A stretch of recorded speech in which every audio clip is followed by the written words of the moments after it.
Thank you. Senator Poe, you have something for follow-up? Thank you, Mr. Chairman. Mr. Kwan, I just, the longer we stay here, of course, obviously, or unfortunately, there are a lot more questions that arrive. In listening to the discussion that was just had between yourself and Senator Cardinale that raised a number of different questions to issues that were previously acted on or ruled on, by way of the New Jersey Supreme Court. Let's bring it now up to date. Let me go back and just make mention of the fact that you've testified that you serve as the first Assistant General Counsel, a position that you assumed in January of 2010. And you also, in part of your questionnaire, also talks about how you, and this is based upon your answer to the question, you indicate on your questionnaire that you're a principal legal and strategic advisor to the Attorney General. You also go on to state that you are responsible for developing and implementing policies in diverse areas of public safety and other issues or other areas. As the first Assistant Attorney General, I'd like to ask you, have you in fact at all been ever briefed, participated, have you been briefed on or have you participated in the many cases that are currently pending before the judiciary right now that is being discussed? With respect to some of the cases, I have been briefed, but it would have to be on a case-by-case basis. Have you been briefed on the Abbott issue or any part of the school funding formula piece? Have you been briefed as the first assistant? With respect to the School Funding Reform Act and the litigation that was before the court and the remand, the way our organization, the front office, is structured is that there are lines of communication and lines of reporting from each of the divisions to the front office. While I have supervisory authority over many of the cases in Division of Law, the primary go-to person is Mark Verzan, the executive assistant. As you may know, in the past, we have had some resource issues at the Attorney General's office. That particular matter did not have a resource issue. Have you been involved then in any other pending matter? For example, there's a number of different ones. We can go down the list. Mm-hmm. Have you been briefed on or participated in any of discussions with regards to the redistricting, for example? Or have you been briefed on or participated in any of discussions with regards to any of the governor's executive order that he's taken on? Have you been in any way involved in any of those discussions? With respect to specific issues, yes. Okay. As a result of that, if you are appointed to the Supreme Court, then do you foresee yourself having to recuse yourself in any of these cases as a result of having had the benefit of not only being briefed on these matters, but also participated in the development of some of these public policy decisions? Do you foresee yourself having to recuse yourself on any of these issues, be that just the two that I've mentioned, but we can actually talk about the prevailing wage, the right to work, the executive order number 7 that is now being looked at, being possibly revisited. Are any and all of these issues matters that you feel that you may find yourself having to recuse yourself on?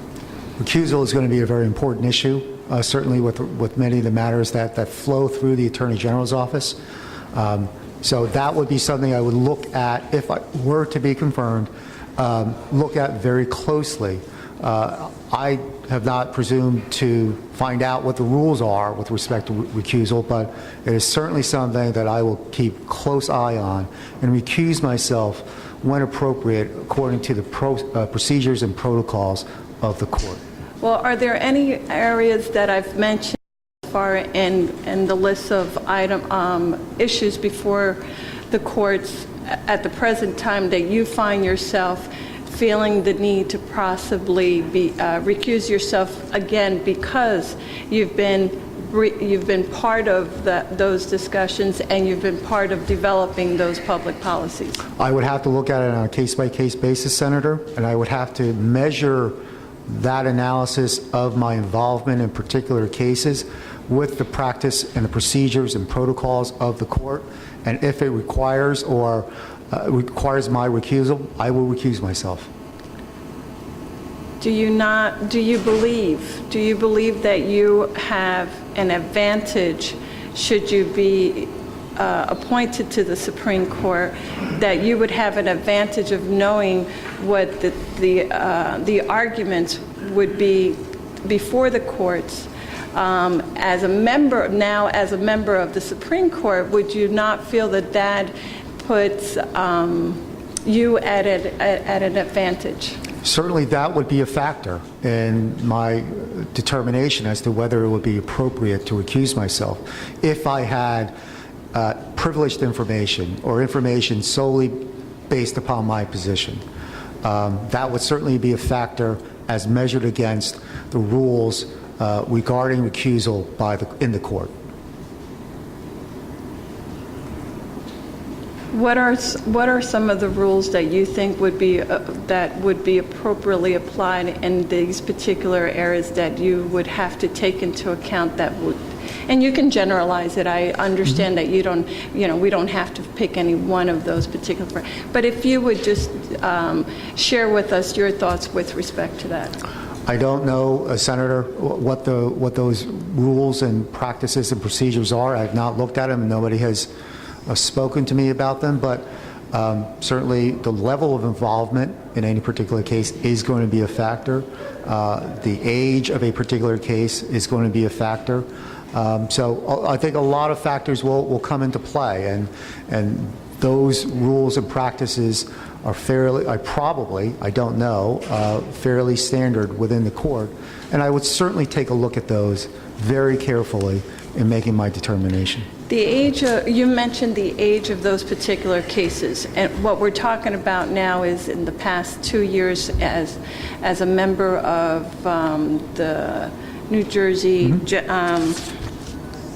Attorney General's office, and in your capacity as the first assistant Attorney General. So I'm talking about within that period of time, there are a number of pending, very important cases before the Supreme Court that will be heard and may very well be voted on clearly. I think that those are the issues that we're really concerned about, or I think that you as a member of the Supreme Court, should you be confirmed today, that would be an important area for you to take into account. I think it would be critical. Thank you, Madam Chair. Senator Kyrillos. Okay, thank you, Madam Chair. It's been a long day for you, Mr. Kwan. Holding up all right? I'm okay, Senator. Thank you. You seem pretty good to me.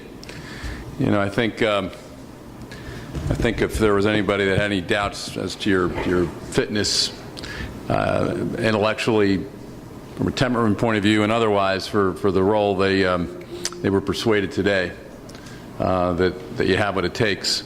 I have to say that I've been very impressed. I've been very impressed with the comments of your former colleagues, assistant U.S. attorneys, others that you've served with, people that aren't Republican or Democrats, and maybe they're some of both, but professionals that you've served with about your fitness for the job. I'm sure that you were pleased to see those comments and those endorsements. I was really honored, Senator. I have to tell you, I was very touched by your life story. For your parents to come here, for you to come to this country as a young person, as a child, I guess. I've forgotten the exact age. How old were you? 6 years old. 6 years old. To come to this country, presumably not to know the language, is that correct? No.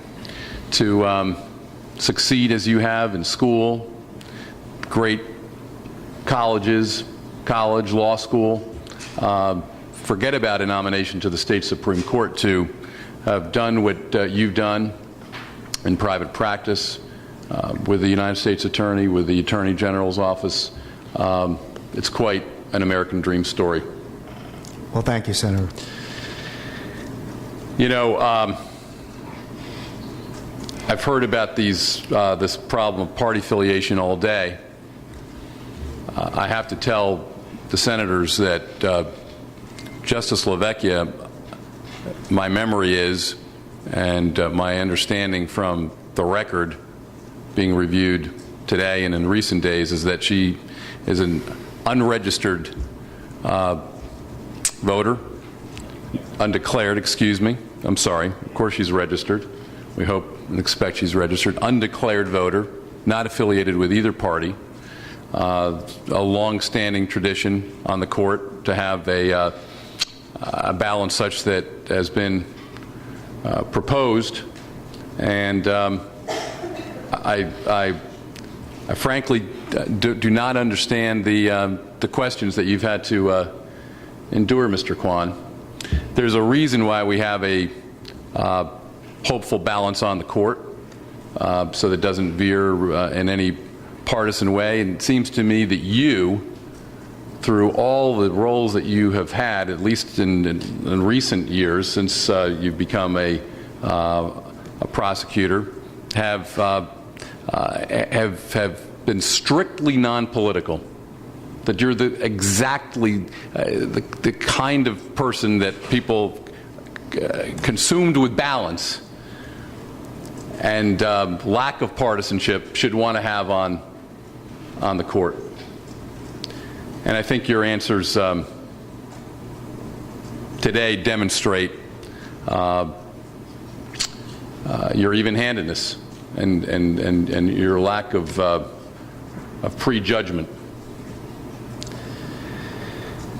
You know, I said earlier that, in so many words, that I was offended by this obsession with your family's business, with your mother. All of the people sitting here were elected to this office. I don't remember any of us waging campaigns based on our fathers or our mothers. You know, that's not the American way. I wonder if you were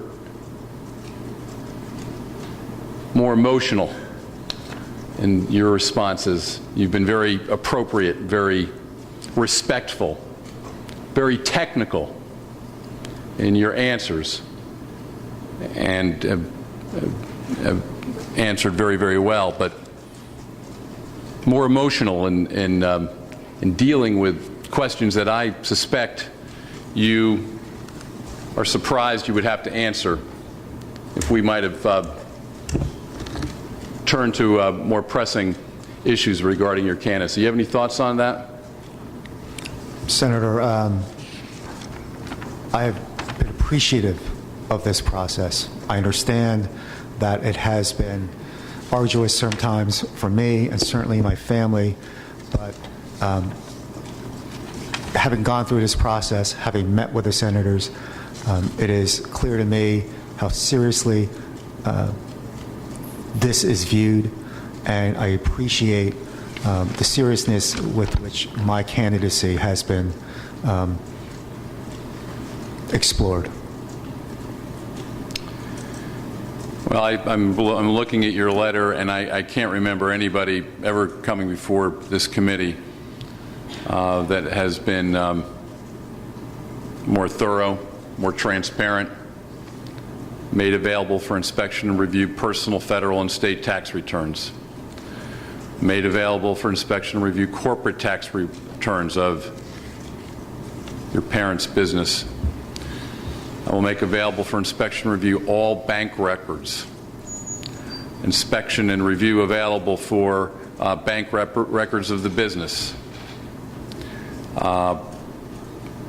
It goes on and on. It's quite a lot of detail, and we thank you for it. And I, for one, apologize on behalf of the people of New Jersey that your family and you have to endure it rather than just focus on your experience, your qualifications for the job. You've talked a little bit about your judicial philosophy, and I think you've answered and reassured people well. We've got some big, broad-based issues in New Jersey, many of them driven by the court. You know that. Some have come up today. Just take a moment, and I think you have, but you can repeat it in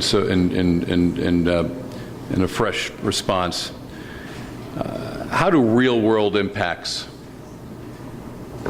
how will real-world experience and impacts affect, or can they affect your decisions? If you have a decision that might be legally sound, but impractical,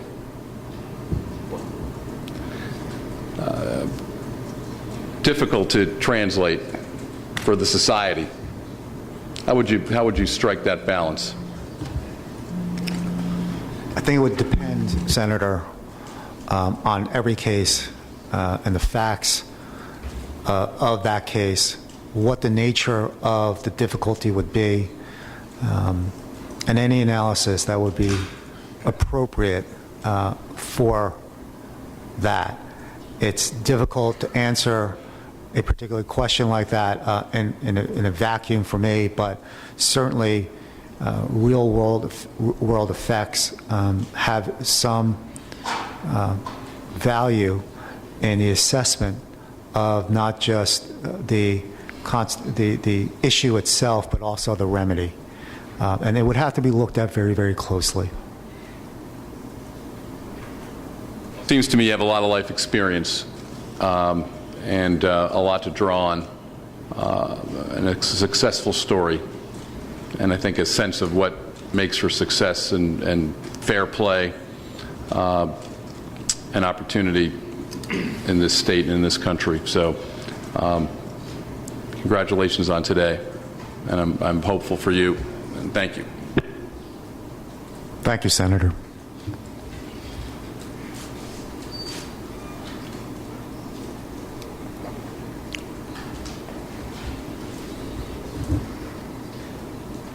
Thank you, Senator. I just want to correct something. I mean,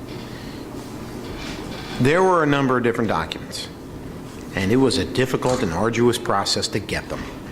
Letter after letter, going back and forth, and it should be made clear, the members of this committee were not permitted to review those documents. We're not. In fact, only our designee could review them. No photocopying was permitted. There were a number of different restrictions put on the documents. It wasn't like, here, we'd like some further qualification, we got them. And they were done almost under armed guard, certainly under guard, that our staff was permitted to look at it. So I wouldn't say that this has been the most open process, but I'll just leave it at that in terms of... Chair, in fairness, I think a response from this side is warranted. You talk about, the documents and what we talk about and whether there's armed guards or not. February 7th, there's an article in the Star-Ledger where there's a revealing of a confidential questionnaire by nominees Kwan and Harris. We all read about it for the first time. Leaked questionnaires, confidential, dealing with health, dealing with education, dealing with work, dealing with real estate, okay? Unprecedented in this judiciary's history to have leaked documents from these nominees. A character assassination started February 7th. You wonder why this nominee or the other nominee didn't want to have their documents so it to be leaked again? Talk about everything about their family, their history, their medical. Is that fair? And to say now because they were... And whatever we talked about behind, let's talk about it right here. Let's bring it out. Let's be transparent about it. There's nothing to hide. There is nothing to hide. But I'll tell you, someone has to answer for leaked documents, and these two nominees, this nominee is being treated differently than any other nominee in this state's history. It's outrageous. Senator Gill.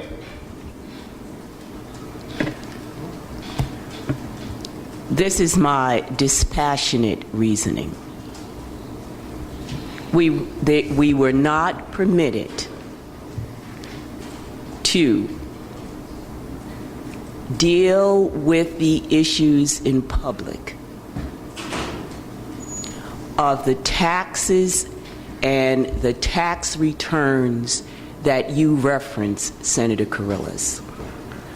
And that is why we went in the private session.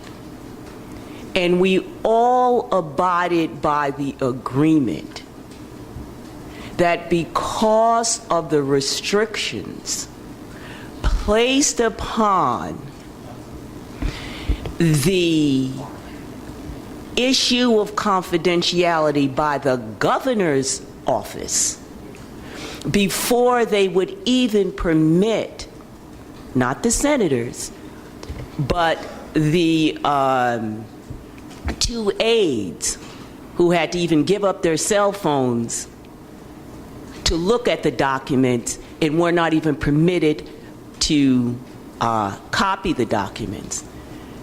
Now, in the private session, in good faith and with respect to the confidentiality issue,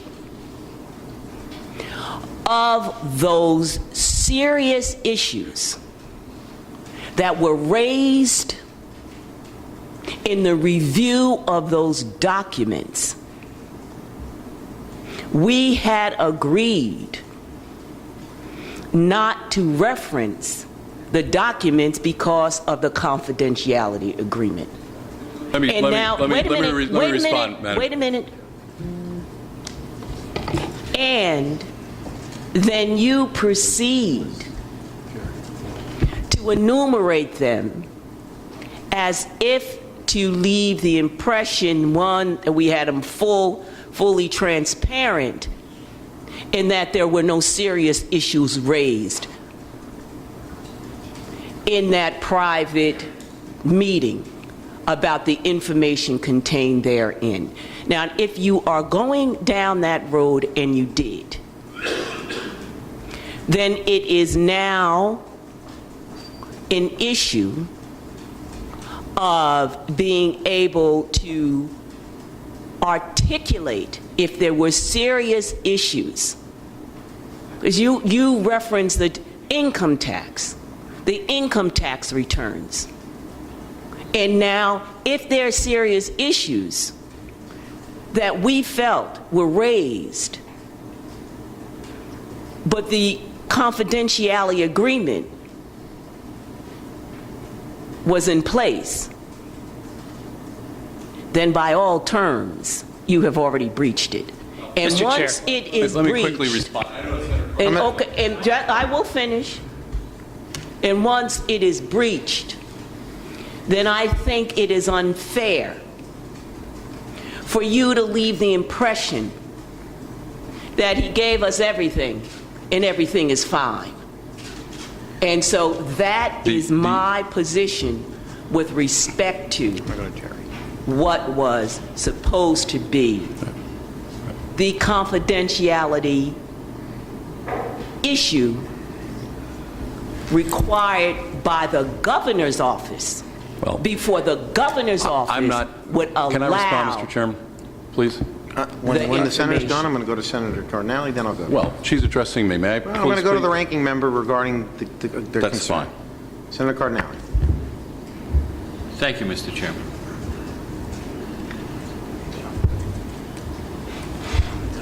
We can have this tempest back and forth over this confidentiality agreement, etc. What we are interested in, and what we should be interested in, are the facts, not this petty nonsense.